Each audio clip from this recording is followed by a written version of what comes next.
Welcome all sports fans, everyone across the nation. This is another episode of Uneducated Sports Talk. I'm your host, Carlos Clayton, and we're going live right now for our Week 12 picks, predictions, and headlines. You know what time it is, all sports fans. Stay smart, stay uneducated. Let's go.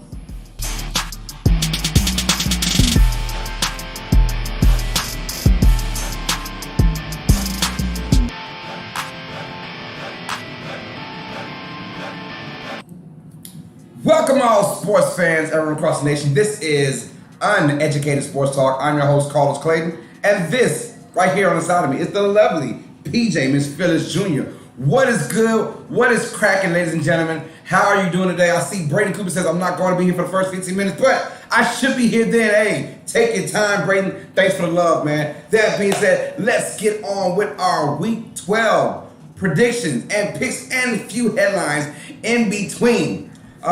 Before we get started though, make sure you guys go ahead and hit that thumbs up button for your boy. Hit that like button. Also, when you like, make sure you subscribe to Uneducated Sports Talk. When you subscribe, hit that notification bell and hit the all button. You'll be notified every single time me and PJ go live for Uneducated Sports Talk.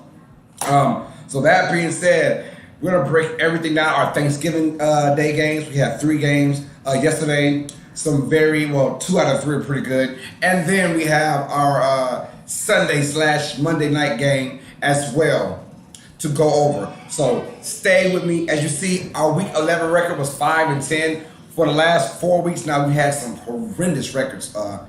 But we're still above 500 for our overall record. So started off hot. Right now we're kind of cool down, but hopefully we can heat back up again after this week. So yeah, like and subscribe, become part of the UST Nation. When you do subscribe, you'll be in the run to win $100. Our first 500 subscribers, someone's gonna win $100 when we do get to that plateau. So I'm ready for it. Let's get on with this program, shall we?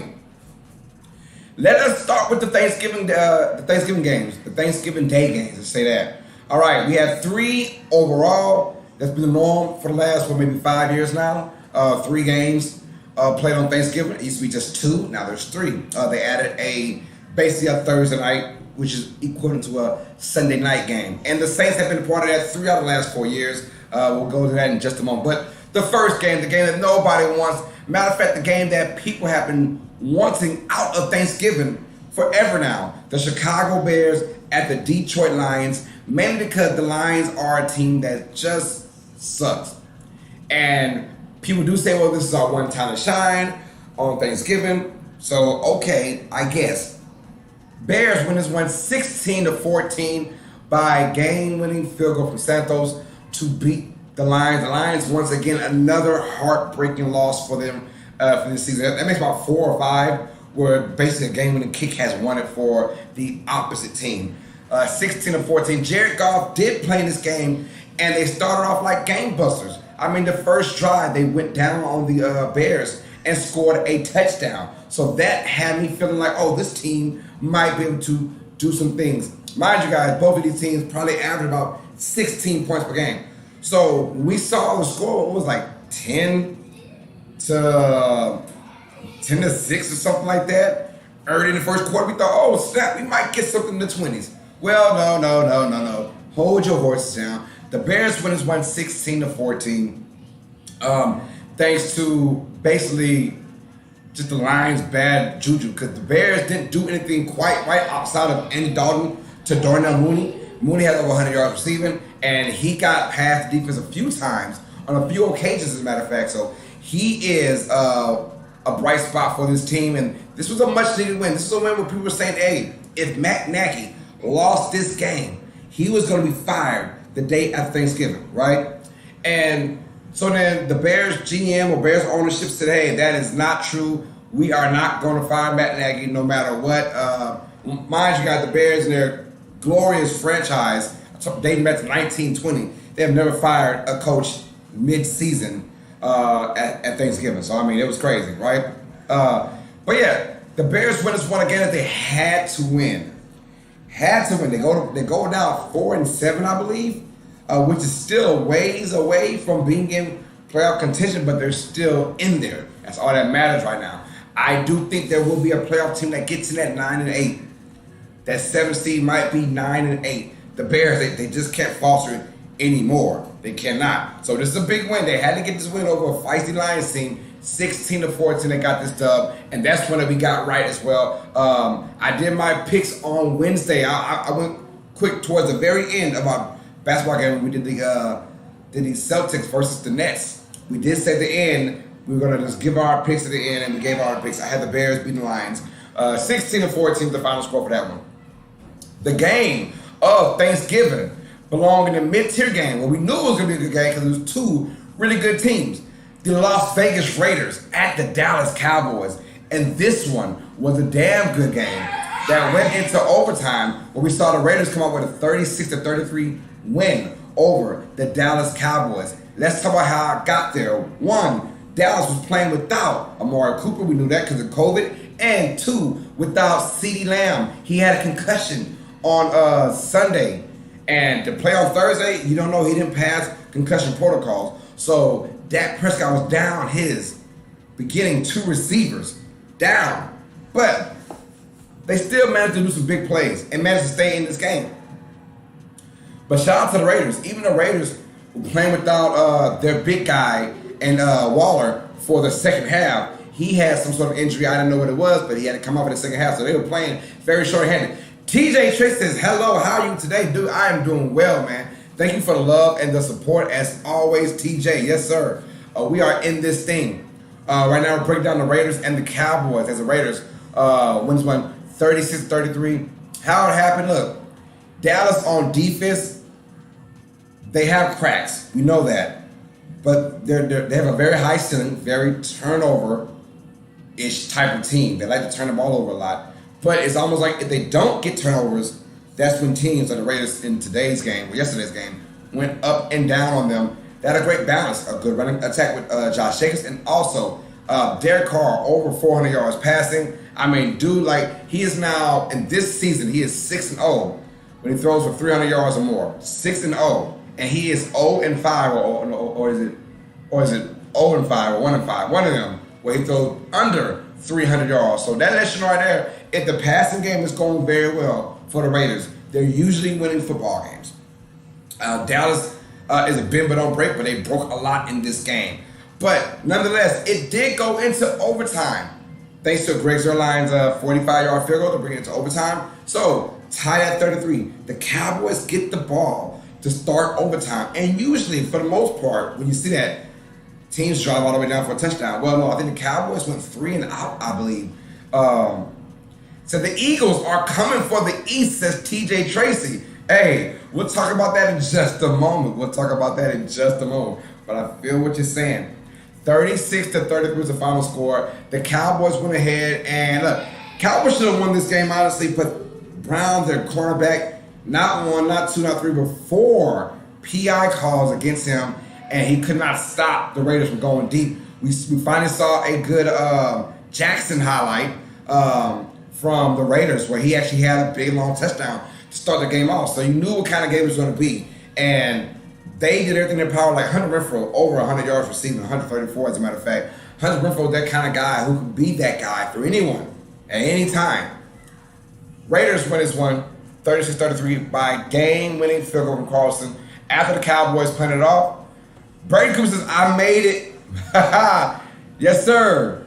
What's up, Brady? Thanks for the love, man. The Raiders get this one, 36-33. Once again, Carlson at the end, field goal. There was a lot of bad penalties, a lot of good ones too, but there's a lot of bad ones that make you kind of shake your head a little bit. But we've seen that all over the NFL over the last, I don't know, my goodness, last 3 years now. There's just been some very, very, very, very bad game by the officials, man. So Raiders get a much needed win. They go to 6-5, and the Cowboys drop to 7-4 now, making it much more interesting for the NFC East. But big win by the Raiders to stay in contention because we all know about this NFL season, AFC and NFC. I mean, one win you can drop 4 spots. I mean, one win you can go up 4 spots. One loss you can drop 4 spots. So now it's getting very tight, and I love it. I love it. So I did get that one wrong. I said the Cowboys would win this game, and I lost that one. And then so for our final game for Thanksgiving, the Buffalo Bills against my New Orleans Saints, and it was not pretty out. It was not pretty. The Bills get a 31-6 victory over the New Orleans Saints. And it's tough when the Saints are playing basically a college team on offense. They are a college team on offense right now. It is sad to say that, but my New Orleans Saints on offense just look horrible, putting the defense in bad spots, and Josh Allen came up big in this game, had great field position all day, the Buffalo Bills did, and they took advantage of it. The Saints went up for 4th down 2 times, and they lost both, giving the Bills good field position on numerous drives. And Josh Allen did what Josh Allen does, and he ran very well, he threw very well. He did have 2 interceptions in that first half, or otherwise this game would have been a lot bigger than what it was. 31-6 could have easily been 45-6. And I don't know how the Saints even got the 6 points. I mean, I do know they had a touchdown by the tight end. But still, it's just showing you where the Saints are as a unit right now. When you're down 18 players, I don't care what team you are. If you're down 18 players, you're not winning any games. You're not. And we got this one right, although it is my Saints, but we did get this one right. The Bills 31-6 over the New Orleans Saints. It wasn't even close. 31-6 is how it is. That's a win by Buffalo. Like I said, when you're the better team, you need to win these games. We saw them lose to the Jaguars on the road, right? So you have to win these type of games that you have to win. And Buffalo won this to stay in contention. Now, if the Patriots do lose this week against the Titans, the Bills will be back to number 1 in the AFC East. Well, so that's our Thanksgiving Day games. I went 2-1 for Thanksgiving. We got the Bears over the Lions right. We got the Bills over the Saints right. But we did fall for the Raiders and the Cowboys, as the Raiders won that one. So 2-1 is how I finished Thursdays afternoon games. Let's get to Sunday's games now. All right. We broke down the Thanksgiving Day's games. So let's break down now the previews and our picks for the games. As we see, TJ Trey says, why are the Saints not starting Hill as QB? Hill has a foot injury right now. So Hill he's one of the 18 players that's injured. He was the emergency backup quarterback. If Simeon got hurt, Taysom Hill would be the quarterback because you wanted to play somebody else because you had the backup in Ian Book, our rookie, but you don't want him playing right now. You can have somebody else from the practice squad or somebody else be called to 50-man roster. So Hill was on there as the emergency backup just in case something bad happened. But he does have a lingering foot issue right now, and that's why he's out. So hopefully we get 10 more days of rest and we can come back, or 6 more days. Because we face the Cowboys on Thursday Night Football. Maybe Hill's the quarterback then. I'm not sure. I'm not quite sure.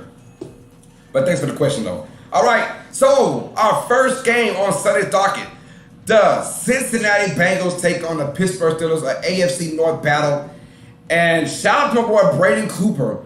Braden said that the Bengals beat the Raiders. I have got to go with the Bengals for the next matchup. And guess what? I actually am going with the Bengals for the next matchup. I said, Braden, what will the score be? I believe he told me 43-13. So guess what? The Bengals will get a 43-13 victory over the Pittsburgh Steelers. I see a lot of big plays coming from the Bengals in this game. This might be another statement or win for the Bengals. They beat the Steelers already earlier in the season in Pittsburgh. Now we have the Bengals at home, and somehow, some way, I think they will win this game. So we're going with 43-13. The Steelers offense, although we saw them put up big numbers at the Chargers, but the Bengals front for a slightly better team than the Chargers, a slightly better defense, excuse me. So I see the Bengals with a really good victory over the Steelers, 43-13. Can the Steelers stop Joe Burrow and company? Can they match it with Jamar Chase? That'll be the thing. Can they get to Burrow? If they can get to Burrow, they'll be fine. But does TJ Watt play? If TJ Watt is healthy, they have some success against Burrow, but not a lot. I still think this Bengals offense too dynamic for the Steelers. Bengals win this one 43-13. That's what we're going with right now. Next game on the docket. The Carolina Panthers and the Miami Dolphins. The Dolphins have won 2 games in a row now. Panthers lost last week to the Washington football team. I'm going Dolphins at home.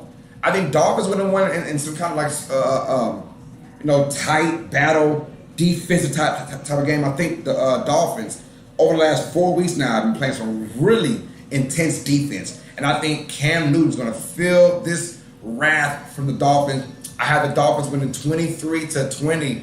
I think Tua and company do just enough on offense to get things going. I think they have a nice, balanced passing attack. I can see Tua with 2 touchdowns, about 250 yards passing in this game, and having just enough running from Gaskin to make the Panthers think run for most of the time. I'm not a big fan of just throwing Cam Newton in. I saw P.J. Walker play 2 weeks ago, and I loved how P.J. Walker looked. And he looked fantastic. And I thought that, okay, if you give him the majority of the snaps, the majority of the other plays, he's going to do well for this Panther squad. And then you can sprinkle in some Cam Newton. I was going with maybe 75-25. And you put Cam as the goal line guy, the red zone guy. You put in PJ to get you from the 20 to the 20. Or on 3rd and short, 4th and short, 2nd and short, you go with Cam Newton, right? So I think the Dolphins will get a victory 23-20 because now Cam is going to be the overall starting quarterback. They're on the road, going to Miami. I do think Miami's going to take care of business and win this one 23-20 over the Panthers. Dolphins should win 3 games in a row, and that's going to really put them in playoff contention, like seriously now. All right, we have an NFC East battle coming up next. The Philadelphia Eagles versus the New York Football Giants. And the Eagles have been very impressive over the last 2 or 3 weeks now. I do like the Eagles win this game over the Giants 30-21. As TJ Trey says, they should still keep with PJ Walker. They should. I don't know why they're not, but they should. But only time will tell. 30-21, I have at the final score. I think the Eagles now have just shown a great balance on offense. Ever since Jordan Howard joined the team, and they've had this running the ball mentality. The day that Miles Sanders got hurt, matter of fact, about 4 weeks ago, Howard has come in and really been a great statement type of runner for this football team. I have the Eagles winning 30-20 because they will run down the Giants' throat. And when you do that, you give Jalen Hurts now play action opportunity to go deep to his fast receivers in Smith, in Rager, and company. Dallas Goedert as well. I think the Eagles team is striding at the right time. And with the win today, they will nudge another game closer to the Dallas Cowboys, making things somewhat interesting towards the end. As Tia Trey says, E-A-G-L-E-S, Eagles. That's right. I think the Eagles win this game, and now they'll just be 1 game away from the NFC East division lead. Whenever they face the Cowboys pretty soon, that might be a battle for first place in the NFC East. We cannot wait for that one. As Braden Cooper says, who they? That's right. Eagles should win this one 30-21. Either on the road, I think that the Giants are just cracking down, and I don't know what's going on, man. The Giants are, look, we saw Monday night when they faced off against Tampa Bay how bad it looked for Daniel Jones. It looked pretty bad, man. So I don't know how they recover. I don't see them beating this Eagles team. This Eagles defense is already good, but now the offense is catching up with the Eagles. It's going to make them be a dynamic team for weeks to come. Eagles should win this one 30-21. Our next game, an AFC matchup between the Tennessee Titans and the New England Patriots. And you see the score. 24-17, Patriots will win this game because their defense is playing at an all-time level right now. And as we see the Titans, they may or may not have Julio Jones or A.J. Brown. And that spells super trouble. Also, no Derrick Henry for the Titans. Yeah, they'll be in big trouble after the Patriots win this game 24-17 because Mac Jones and their offense is only getting better. The defense is already there. They will win this one. It will be close throughout because I do think the Titans defense make it somewhat difficult for the offense of the Patriots. But Nonetheless, though, they will run the ball effectively. They have a three-headed monster, and Harris, Bolden, and Stevenson. And even even with Harris might be out, but Bolden and Stevenson have been looking good when they had their opportunities. 24-17 is going to be the score. Tennessee, can they do enough offense? I don't think so. Especially with A.J. Brown with the chest injury, Julio Jones still out. The Patriots will play lockdown defense. And I think that 24-17 score might not tell you how blowoutish this game might be. The Titans may score a touchdown or two pretty late. But I have the Patriots on 24-17, and they will stay in the AFC East lead. 24-17. All right. So now we have our next game on the docket. It's going to be the Atlanta Falcons at the Jacksonville Jaguars. You see the score? Yeah. This is going to be the score, 13-9. The Jaguars defense will put a pounding on the Atlanta Falcons. Falcons offense, I just don't know what's going on with it. They go into Jacksonville and they go in a non-dome situation. That scares me right there. In a hot area in Florida. Yes, I know it's still November, but it's still going to be hot in Jacksonville, Florida. 13-9 is going to be the final score. I think the Jaguars just eat them up on defense. They do just enough on offense. Right now, this Falcons offense, I don't want to say pathetic, but they're going to score 3 points the last 2 games.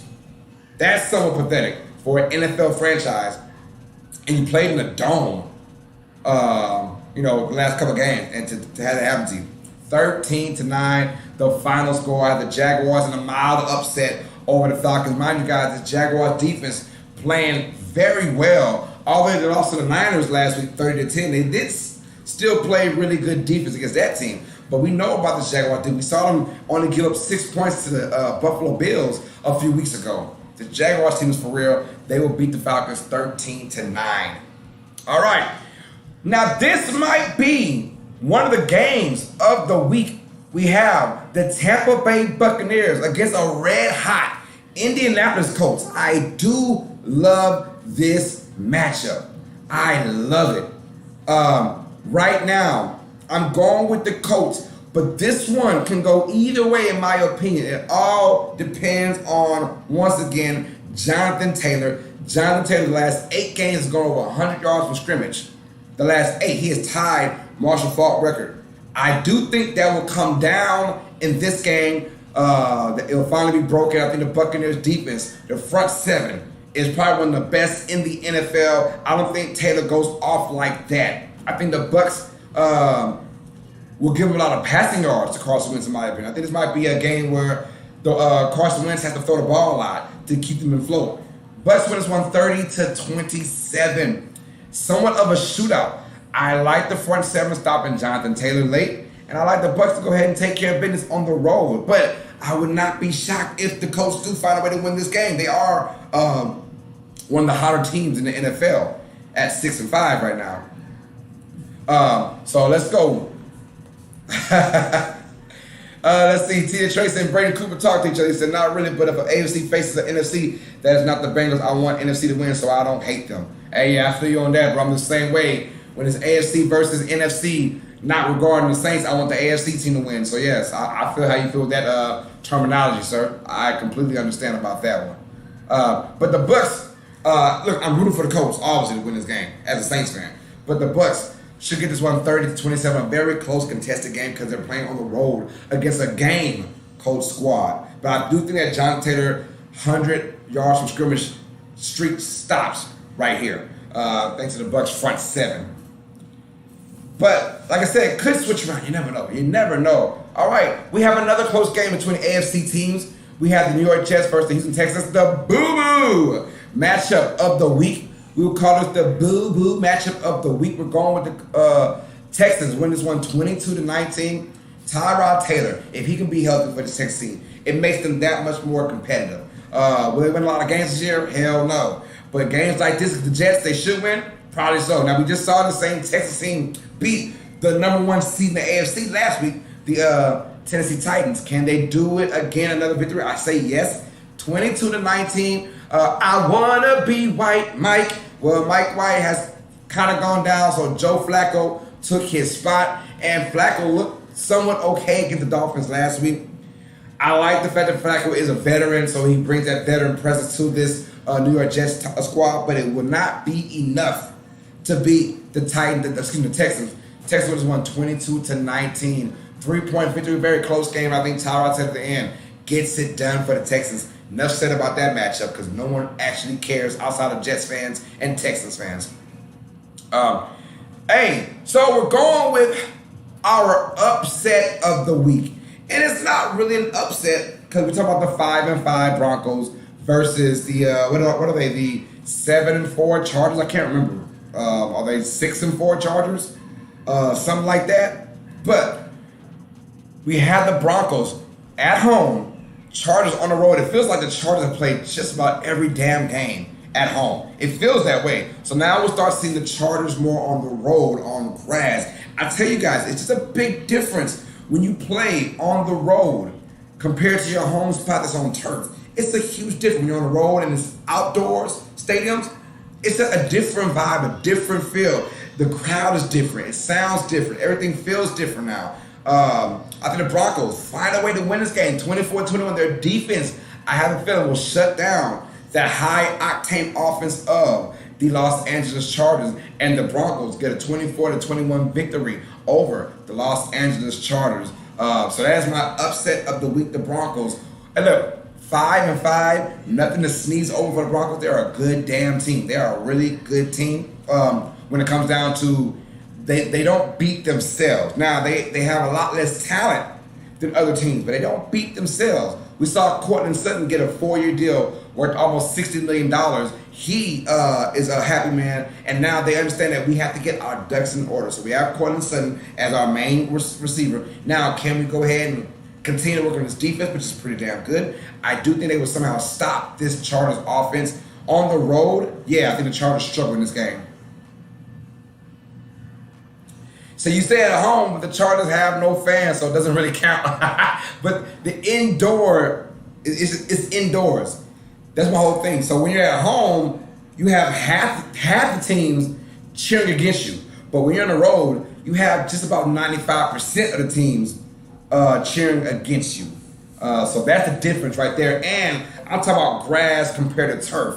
So when you're on grass, it makes a huge difference. But yes, you're right, though. The Chargers fan base, the Rams fan base, Dallas fan base, it's always going to be somewhat like 60-40 because of the stadium and because of the nice things that stadium brings to visiting fans. That's why a lot of those guys travel very well, man, to go see their teams face in LA or a Dallas team, something like that. But I guarantee you, all the way in cold Minnesota, that dome they have, that's 100% Vikings fans, because no one is traveling to Minnesota, although the state is very lovely and it's beautiful. No one's traveling to Minnesota. 24-21, Broncos should get this win over the Chargers. Our next game on the docket, we have the Vikings against the 49ers. 49ers will win this game 34-29. Is it me or the Vikings are always in close shootout type of games? Close games. And they're fun. If you're a Vikings fan, you probably have more heart attacks than, I don't know. But I know the Vikings are always in close games. This one will not be different. I think the 49ers run the ball very well against the Vikings. I do think whether it's Elijah Mitchell or Wilson or whoever's going to be the running back, Deebo Samuel, whoever's going to be, they're going to have a fun time running the football against the Vikings. We all know about the Everson Griffin situation, so he would not be a part of that team. But for that defense, we're going to find out what's going on with him. Our thoughts and prayers go out to him and his mindset, and hope that he gets the best help that he needs. But him being gone for that Vikings front four now, it really puts a crack in him. I think that the 49ers will go ahead and exploit that. And don't be shocked the 49ers get 200 yards rushing in this game. I think that they will do that. But the Vikings, look, I think time possession goes to the 49ers, and they might even double time possession. But I do like the Vikings, the chance that them scoring quickly. I like that aspect they have. That's why it'll be a close game. 34-29, 49ers get a home win. And look, whoever wins this game is going to be in the driver's seat for playoff aspirations. Whoever wins this game will be in the driver's seat of playoff aspirations for both squads. Because both these teams may not win their division, but both these teams are in a dogfight for the playoff spots. And I think the 49ers will win this game and have somewhat control of their destiny for the playoffs. 34-29 will be the score. 49ers win. All right. And so at the America's game of the week, somewhat, we have the Los Angeles Rams versus the Green Bay Packers. But do you see this score here? Do you see this score right here? I have the Packers winning 28-13 over the Los Angeles Rams. And here's what I'm saying. The Rams have played so many games on turf. On turf. Their two worst games they played so far was a win against the Seattle Seahawks and a loss. Three, but one was on turf. But 2 out of the 3 bad games were against last week against the 49ers on the road and Seattle on the road. Well, they're going to now Green Bay, and I'll tell you right now, if it's cold in Lake Charles, Louisiana, the bottom of the United States, can you imagine in Green Bay, Wisconsin? It is right now like 40 degrees where I'm at, all the way down south. The bottom of the map, literally, Lake Charles, Louisiana, the bottom of the map where it's the hottest. Do you go into Green Bay, and you know Lambeau's going to be cold? Do I really see Matthew Stafford and the Rams dominating this game? Hell no. I think the Packers put their foot on their necks and break it. I got the Packers winning this 28-13. So let's go. I think the Packers win this one 28-13. Thanks to Aaron Rodgers and A.J. Dillon. I think Dillon's going to have a big game on the ground once again. They're going to play good defense. I like the defense against the Rams in this game. I do think they take advantage of a Rams team that isn't quite used to being in cold weather. They played in turf all year round. They played in Seattle when on the West Coast when it was still early in the season. They played against the 49ers when it was the West Coast, kind of like in the middle of the season. Now they're facing Green Bay. And I would love to see what temperature is going to be in Green Bay. But I can guarantee you it's going to be cold as balls. Said TJ Trace says so much for the Rams super team. You're right about that, man. Super team is not so super right now, man. But it's a good thing about the ebbs and flows of the NFL season. We see a team at their ceiling, and then we see a team at their floor. And we got to, okay, is that ceiling big enough as a Super Bowl winning team? Or is that floor low enough to where they're not going to make Super Bowl? And right now that floor is pretty low for the Rams. They just don't look good. I'm telling y'all, Robert Woods being out for the season will make a big difference for this team. But can OBJ be that guy? I don't think he can be that guy. Packers win this one 28-13 in a relatively easy game, in my opinion. They win. Next game on the docket, we have the Cleveland Browns at the Baltimore Ravens for Sunday Night Football. I think this will be another game that's kind of back and forth. We have the Ravens win this 32-29, but the Browns can easily win this game. I can see them win this game, one of those weird kind of games. But right now, we're going more on the shootout side. Ravens 32, Browns 29. I got to feel Lamar Jackson will have another spectacular game. If he is healthy enough to play in this game, I think he will come out and put a beat down on that Browns. But this is a type of game because we don't know what Browns team we're getting every week. They're kind of like, we just don't know. Browns are a good team, but like the Rams, though, they have a floor in as well. And they kind of have a ceiling. Nick Chubb has got to be the difference in this game.